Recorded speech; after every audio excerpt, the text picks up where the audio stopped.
नमस्कार, स्वागत है आप सभी का न्यूज 18 राजस्थान पर और मैं हूं आपके साथ ऋषिका। शुरुआत करेंगे बड़ी खबर के साथ। कोटा से बड़ी खबर है। थाने से चोरी के मामले में ये अपडेट बता रहे हैं। थाने से एसआई के 11 लाख के गहने चोरी हुए थे। इस मामले में 15 दिन बाद भी अभी तक कोई सुराग नहीं लगा है। पुलिस कर्मियों से बयान और पूछताछ में उलझी हुई है पुलिस। थाना में अलमारी से बता दें कि गायब हुए थे नकदी और गहने। रिटायर्ड एसआई ने पुलिसकर्मियों के नार्को टेस्ट की उठाई थी मांग। इस मामले में 1.5 महीने के बाद भी कोई सुनवाई नहीं हो रही है। विज्ञान नगर थाना अधिकारी पूरे मामले की जांच कर रहे हैं। बड़ी खबर कोटा से इस वक्त क्या आपको बता रहे हैं। थाने से चोरी जो हुई थी उस मामले में ये बड़ा अपडेट। थाने से एसआई के 11 लाख के गहने चोरी हुए थे। इस मामले में 15 दिन बाद भी पुलिस को कोई सुराग नहीं लगा है। ज्यादा जानकारी के लिए बात करेंगे सहयोगी ओम प्रकाश से। ओम प्रकाश, क्या कुछ अपडेट है पूरे मामले में? 15 दिन बाद भी कोई सुराग नहीं लगा पाई है पुलिस चोरी की इस पूरी घटना का। जी, जो गुमानपुरा थाने में जो एक एसआई का पुलिस अधिकारी के 11 लाख रुपए के गहने व नकदी चोरी हुई थी, उसी थाना परिसर के एक ऐसे कक्ष में जो अनुसंधान कक्ष है, अधिकारी का कक्ष था, उसमें अलमारी में रखे थे। लेकिन 15 दिन बाद में भी, क्योंकि मामला दर्ज 1.5 माह बाद हुआ था, लेकिन 15 दिन बाद बीत जाने के बाद भी ये कहा जा सकता है कि वो चोरी का जो वारदात है वो रहस्य बना हुआ है। हालांकि थानाधिकारी अन्य जो थाने के हैं उनको इस मामले की जांच सौंपी गई है। जांच करने की अभी तक जो थानाधिकारी देवेश भारद्वाज बात कर रहे हैं, लेकिन 15 दिन बाद भी इस मामले में सुराग नहीं लगने के बाद निश्चित रूप से कहा जा सकता है कि पुलिस के अपराध नियंत्रण के दाव पर और उनकी कार्यप्रणाली पर कई सवालिया निशान खड़े होते हैं कि जब थाने से ही इतनी बड़ी चोरी हो जाती है, एक पुलिस अधिकारी का जो गहने और जो नकदी है वो सुरक्षित नहीं होता है, तो आम जन की ये पुलिस कैसे सुरक्षा कर पाएगी? एक रहस्य बना हुआ है चोरी की वारदात को लेकर। पुलिस का तर्क हालांकि अलग है कि जांच की जा रही है, लेकिन किस तरह की जांच की जा रही है? कम से कम इस मामले में खुलासा तो अब वो जो पीड़ित रिटायर्ड पुलिस अधिकारी है वो तो चाहता है कि अब तो इस मामले का खुलासा हो। हालांकि पुलिस अधिकारी, जो जांच अधिकारी है, वो इस मामले में ये बात कर रहे हैं कि हो सकता है वो गहने रखे ही नहीं हो। इस मामले की जांच की जा रही है, लेकिन तमाम प्रयासों के बावजूद ये कहा जा सकता है कि 15 दिन बाद भी पुलिस के हाथ इस मामले में खाली है। और जब भी जो रिटायर्ड पुलिस अधिकारी है, पीड़ित पुलिस अधिकारी, उसने चंद पुलिस कर्मियों के नाम दिए हैं, नार्को टेस्ट की बात की है, उनका साफ तौर पे कहना है कि चंद पुलिस कर्मियों के अलावा इस वारदात को अंजाम देने वाले कोई और नहीं हो सकता, क्योंकि वो जो स्थान है वहां आम जन की जो है आना जाना भी नहीं होता है। उस कक्ष में भारी पुलिस का जाब्ता तैनात रहता है। पुलिस के अंदर, थाने के अंदर उस कक्ष में से जो डबल लॉक की अलमारी थी वहां से चोरी हुए थे। तो एक रहस्य बना हुआ है ये चोरी का कि आखिर पुलिस अब तक सुराग क्यों नहीं लगा पाई, जबकि पीड़ित पुलिस अधिकारी ने चंद पुलिसकर्मियों का नाम देने के बाद नार्को टेस्ट करने की मांग की है। तो नार्को टेस्ट क्यों नहीं हो पा रहा है? चंद पुलिसकर्मियों से ये वारदात क्यों नहीं उगला पा रहे हैं? क्या वास्तव में गहने और नकदी रखे थे कि नहीं रखे थे? इस मामले में सुराग नहीं लगा पाई। तो कुल मिला के ये कहा जा सकता है कि पुलिस के फिलहाल हाथ खाली है और जो विज्ञान नगर थाने के थानाधिकारी देवेश भारद्वाज पूरे मामले की जाँच कर रहे हैं। जी ओम प्रकाश, बिल्कुल सवाल तो उठते हैं कि 15 दिन बाद भी अभी तक पुलिस को कोई सुराग नहीं लगा है। आप हमारे साथ बने रहिएगा, आगे की खबरों में आपसे हम जानकारी लेते रहेंगे।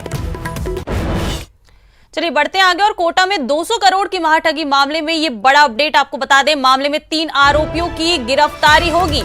3 आरोपियों की प्रोडक्शन वारंट पर गिरफ्तारी होगी। आरोपियों को आमने सामने बैठाकर पूछताछ की जाएगी। नायब तहसीलदार को बता दें कि पहले ही गिरफ्तार किया जा चुका है। 2,500 लोगों के साथ चिटफंड कंपनी ने इस पूरी महाठगी की वारदात को अंजाम दिया था। इन लोगों के साथ करीब 200 करोड़ की ठगी हुई थी। विशेष एसआई टीम इस पूरे मामले की जांच कर रही है। महाठगी मामले में ये बड़ा अपडेट आपको बता रहे हैं। 3 आरोपियों की अब गिरफ्तारी होगी। ज्यादा जानकारी के लिए बात करेंगे सहयोगी ओम प्रकाश से, जो हमारे साथ फोन लाइन पर जुड़े हुए हैं। ओम प्रकाश, इस मामले में क्या कुछ जानकारी है? अब 3 और आरोपियों की इस पूरे मामले में गिरफ्तारी होने जा रही है। जी, कुछ दिनों पहले जो सीएमडी मुरली मनोहर नामदेव, जिन्होंने कोर्ट में सरेंडर कर दिया था, जिसके बाद एसआईटी की टीम ने गिरफ्तार कर लिया था। उन पर 10,000 रुपए का इनाम घोषित था। बड़ा इस मामले में मुख्य आरोपी की गिनती में वो था। तो उनको जेल भेजने के बाद अब जब कि नायब तहसीलदार प्रदीप जैन की गिरफ्तारी हुई है, बड़ी गिरफ्तारी कही जा सकती है, तो 200 करोड़ रुपए के बहुचर्चित मां ठगी के इस मामले में अब नायब तहसीलदार के सामने उन जो सीएमडी गोविंद जो नामदेव हैं उनके सहित 3 अन्य आरोपियों को आमने सामने बिठाया जाएगा और कड़ाई से पूछताछ की जानी है, क्योंकि अन्य आरोपी पहले से जेल भिजवाए जा चुके हैं। तो उन आरोपियों को अब प्रोडक्शन वारंट पर कोटा की सेंट्रल जेल से गिरफ्तार कर यहां लाया जाएगा और रिमांड पर लेकर उनसे कड़ाई से पूछताछ की जाएगी। और माना जा रहा है कि जब इनसे कड़ी से कड़ी जोड़कर पूछताछ की जाएगी तो निश्चित रूप से कई चौंकाने वाले खुलासे हो सकते हैं।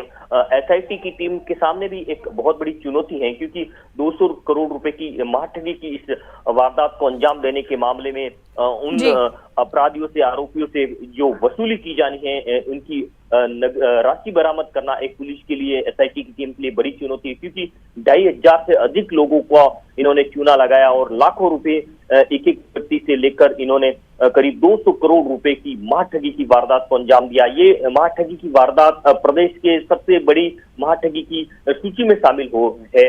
इतना बड़ा महाठगी का ये गिरोह जिसमें 38 से अधिक लोग शामिल है, हालांकि इसमें से 7 से अधिक लोग गिरफ्तार हो चुके हैं, कई और गिरफ्तारियां बाकी हैं। एक जो बड़ा आरोपी जिसपे 10,000 रुपए का इनाम है की राशि आईजी ने घोषित की थी, वो देश के अलग अलग कोनों में फरारी काट रहा है, उनपे कुछ सुराग लगता है, उसके बाद पुलिस जांच के विषय बता देती है। लेकिन कहा जा सकता है कि इस बड़े महाठगी के मामले में अब 3 और आरोपियों को आज कोटा की सेंट्रल जेल से प्रोडक्शन वारंट पर गिरफ्तार कर लाया जाएगा और रिमांड पर लेकर उनसे कड़ाई से पूछताछ की जानी है। जी ओम प्रकाश, अभी एक तहसीलदार को पहले गिरफ्तार किया जा चुका है, 3 और अभी प्रोडक्शन वारंट पर गिरफ्तारियां होंगी।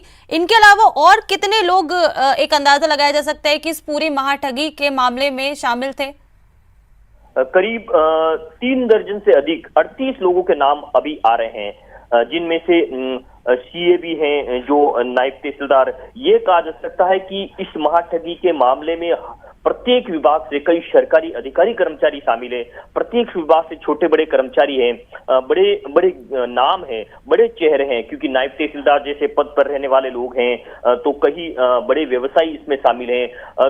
तो फिलहाल 7 लोगों की गिरफ्तारी हुई है, जिनमें बड़े नाम शामिल हैं, लेकिन अभी भी 30 से अधिक लोगों की गिरफ्तारी होनी बाकी है। जब पूरे लोगों की गिरफ्तारी हो जाएगी तब ये कहा जा सकता है कि पूरी कड़ी से कड़ी जुड़ने के बाद ये जो 200 करोड़ रुपए की महाठगी की थी, ये चिटफंड का, तो ये पैसा कहाँ लगाया था, इसकी वसूली कैसे पुलिस कर पाएगी, बरामदगी कैसे कर पाएगी, ये एक पुलिस के लिए बड़ा चुनौती का विषय कहा जा सकता है। लेकिन फिलहाल इतना कहा जा सकता है कि 3 आरोपियों को प्रोडक्शन वारंट पे गिरफ्तार करने के बाद इस नायब तहसीलदार के सामने बिठाकर कड़ी से पूछताछ की जाएगी और कड़ी से कड़ी जोड़ने के बाद जो है जांच आगे बढ़ेगी। फिलहाल आज इनको तीनों को प्रोडक्शन वारंट पर है वो कोटा की सेंट्रल जेल से गिरफ्तार कर लाया जाएगा। जी ओम प्रकाश, चलिए बहुत शुक्रिया आपका इस तमाम जानकारी का हमें देने के लिए।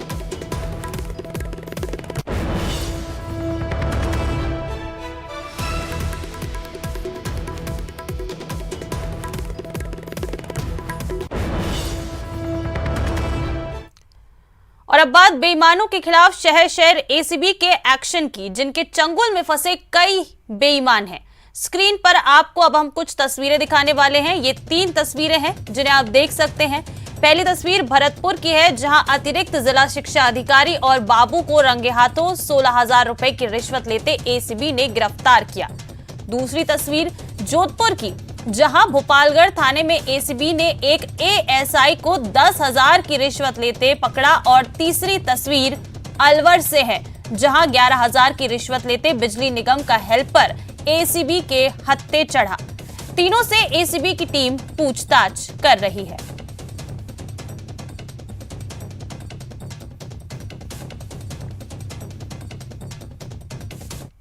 चलिए बढ़ते हैं आगे, रुक कर लेते हैं अगली बड़ी खबर का। जैसलमेर से बड़ी खबर है, जहां एनएसजी की पहली मॉक ड्रिल शुरू हो गई है।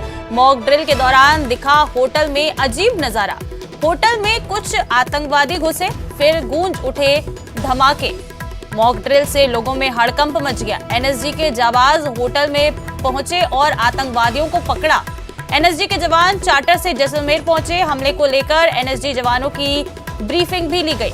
मॉक ड्रिल के बाद शहर में गाड़ियों की रेलमपेल, जगह जगह दिखी एनएसजी के जवानों की गाड़ियां। मौके पर एम्बुलेंस और फायर ब्रिगेड भी मौजूद रही। बड़ी खबर जैसलमेर से, एनएसजी की पहली मॉक ड्रिल में एक अजीब नजारा देखने को मिला। होटल में आतंकवादी घुसे और धमाके गूंज उठे। इस मॉक ड्रिल से लोगों में हड़कंप मच गया। एनएसजी के जाबाज होटल में पहुंचे और आतंकवादियों को पकड़ लिया। एनएसजी के जवान चार्टर से जैसलमेर पहुंचे। हमले को लेकर एनएसजी जवानों की ब्रीफिंग भी ली गई। मॉक ड्रिल के बाद शहर में गाड़ियों की रेलमपेल लग गई। ज्यादा जानकारी के लिए बात करेंगे सहयोगी श्रीकांत से। श्रीकांत, क्या कुछ जानकारी है?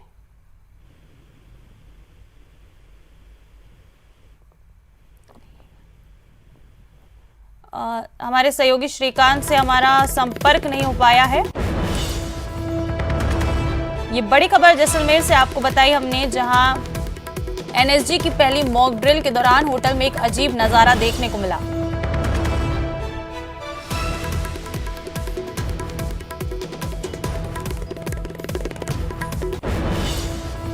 जिले के देवगढ़ कस्बे में राजीव गांधी ओलंपिक खेलकूद प्रतियोगिता के दौरान उस वक्त हंगामा हो गया जब कबड्डी मैच के दौरान ग्रामीणों ने स्कोर से मारपीट की और स्कोरिंग शीट भी फाड़ने की कोशिश की।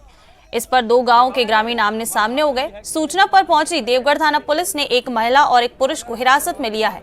वहीं दोनों ही गांव के लोगों से तहसीलदार देवगढ़ और शिक्षा विभाग के अधिकारियों ने करीब 1 घंटे तक समझाइश की, जिसके बाद ये पूरा मामला शांत हुआ। इसके पहले कालेसरिया और सोहनगढ़ गांव की महिलाओं के बीच कबड्डी मैच खेला गया, जिसमें कालेसरिया की टीम विजेता रही। मैच हारने के बाद सोहनगढ़ की महिला और पुरुष ने स्कोरर के साथ मारपीट की और स्कोरिंग सीट फाड़ने की कोशिश की, जिस पर दोनों ही गांवों के ग्रामीण आमने सामने हो गए।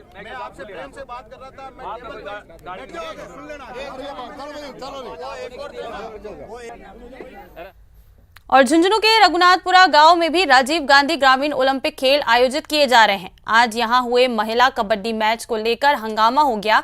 इस दौरान सेही कला टीम ने अंपायर और कमेटी पर आरोप लगाते हुए कहा कि उन्हें बोनस अंक नहीं दिए गए और जानबूझकर उन्हें हराया गया है। इस आरोप के बाद सेही कला महिला टीम ग्राउंड में धरना देकर बैठ गई और जब तक सही निर्णय नहीं लिया गया तब तक धरना देने का फैसला लिया। वहीं दूसरी ओर एम्पायर और कमेटी मेंबर्स आरोपों को निराधार बताते हुए कह रहे हैं कि हारने के बाद ऐसे आरोप लगाए जा रहे हैं। वो सब पहले मैं मेरा बोनस ले चुकी थी, तो मैंने आउट तो दीदी मेरा बोनस कौन दियो, और लास्ट में उर्मिला एक बोनस ली थी, एक टच लेके आई थी, तो बोनस दे दियो लास्ट में और टच कौन दियो। फिर बचा तो और 4 बार तो बस ये मानो गड़ा भी कर गया वो तो 4 पॉइंट। तो ब्लॉक स्तरीय ग्रामीण ओलंपिक खेल के तीसरे दिन आज सेमीफाइनल मैच कबड्डी महिला वर्ग में अगवाना और सही कला के बीच मैच खेला गया, जिसमें सही कला की टीम शिकायत कर रही है कि मैच में कुछ पक्षपात हुआ है। जब मैच का निर्णय हो चुका उसके बाद में बताया गया कि मैच में पक्षपात हुआ है, जबकि अंपायर का पैनल पहले से तैयार किया गया था। अंपायरों ने ऐसा कोई डिसीजन नहीं हुआ जिसमें कोई पक्षपात की बात झलकती है। वहाँ पे और भी स्कोरर, लाइनमैन सभी से पूछा गया है। उसके बाद जो उनकी तरफ से प्रतिनिधि आए उनको संतुष्ट कर दिया गया। वो संतुष्ट हो गए अंपायर से बात करके कि ठीक सर, हम मान्य हैं, हम संतुष्ट हैं, हमारी तरफ से कोई शिकायत नहीं। हेरिटेज नगर निगम में बुधवार को 2 घंटे तक जमकर हंगामा हुआ। इस बीच धक्का मुक्की और हाथापाई की भी नौबत आ गई। बीजेपी पार्षदों और कार्यकर्ताओं ने विकास कार्य नहीं होने को लेकर जमकर हंगामा किया। इस दौरान गौवंश में तेजी से फैल रही लंपी से मुक्ति के लिए महापौर मुनीश गुर्जर की ओर से आयोजित यज्ञ भी हंगामे की भेंट चढ़ गया।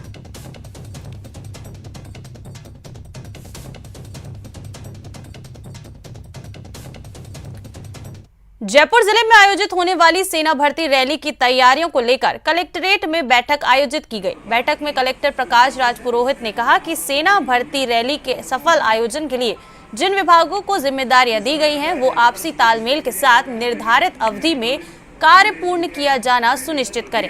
ये भर्ती रैली 29 सितंबर से 14 अक्टूबर तक Biyani college of science and management के खेल मैदान में आयोजित की जाएगी। कलेक्टर ने बताया कि जयपुर और सीकर जिले के 73,000 अभ्यर्थियों ने सेना भर्ती रैली के लिए आवेदन किया है।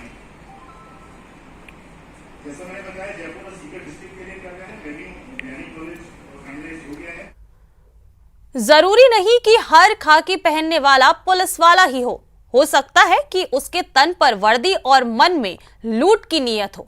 इसलिए सावधान हो जाइए, खाकी वालों से खबरदार रहिए। लेकिन आखिर ऐसा क्यों? देखिए होश उड़ा देने वाली ये खबर। होशियार, खबरदार।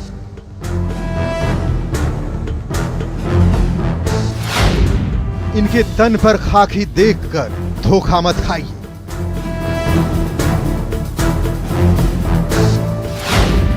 वर्दी पहने रक्षक नहीं बल्कि भक्षक हैं।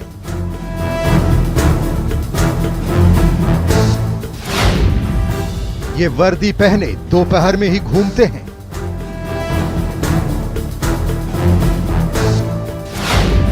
अकेली रहने वाली का फ्लैट ढूंढते हैं। जरा इन तस्वीरों को ध्यान से देखिए पुलिस की वर्दी पहने ये शख्स पहले मांग कर पानी पीता है।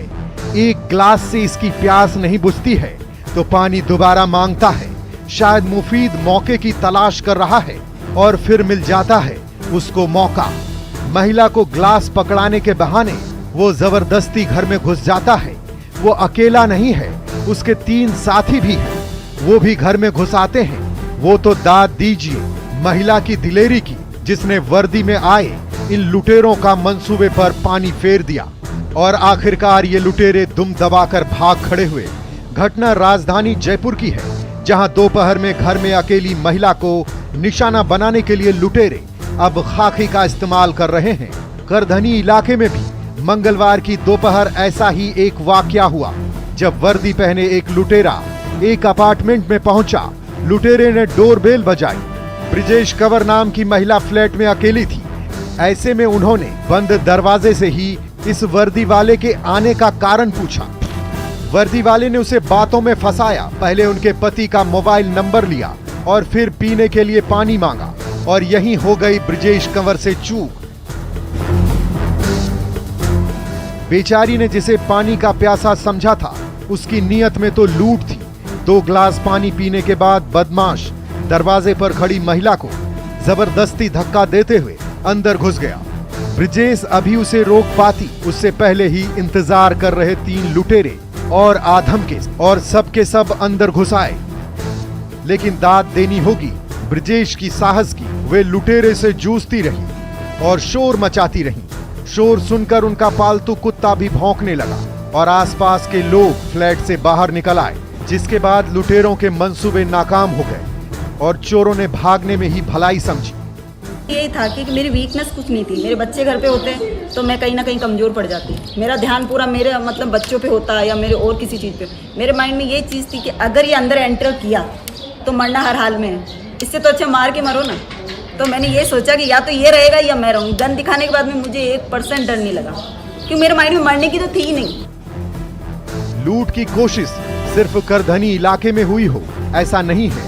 पुलिस को मानसरोवर इलाके से भी एक सीसीटीवी फुटेज हाथ लगी है, जिसमें पुलिस की वर्दी पहने 2 बाइक सवार एक मकान पर पहुंचकर डोरबेल बजाता है।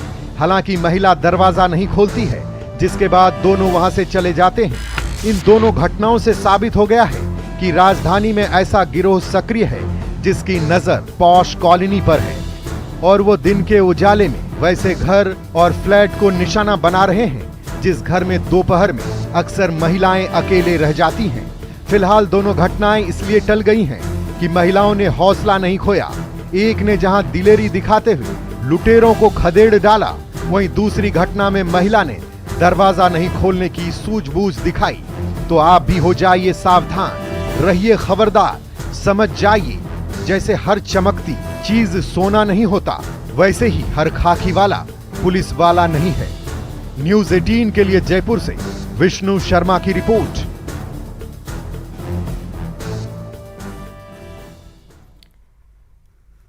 बढ़ते आगे और अब बात उस खबर की जिसका इंतजार देश पिछले 70 साल से कर रहा था।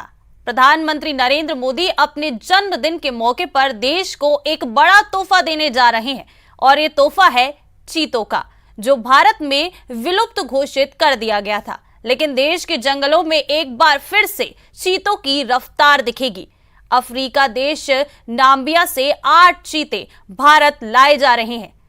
नामीबिया से चीते पहले जयपुर आएंगे, फिर जयपुर से एमपी के कूनो पालमपुर शिफ्ट होंगे।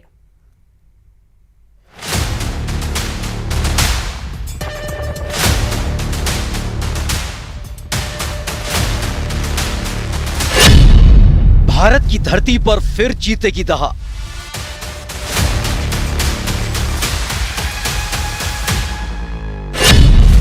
एक बार फिर जंगल होंगे गुलजार।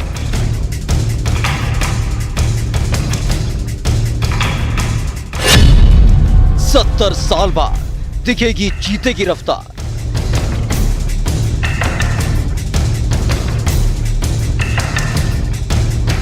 मध्य प्रदेश के कुनू नेशनल पार्क में वन विभाग के कर्मचारियों की ये तैयारियां हो रही हैं उन नए मेहमानों के स्वागत के लिए जिनका इंतजार देश पिछले 70 साल से कर रहा था।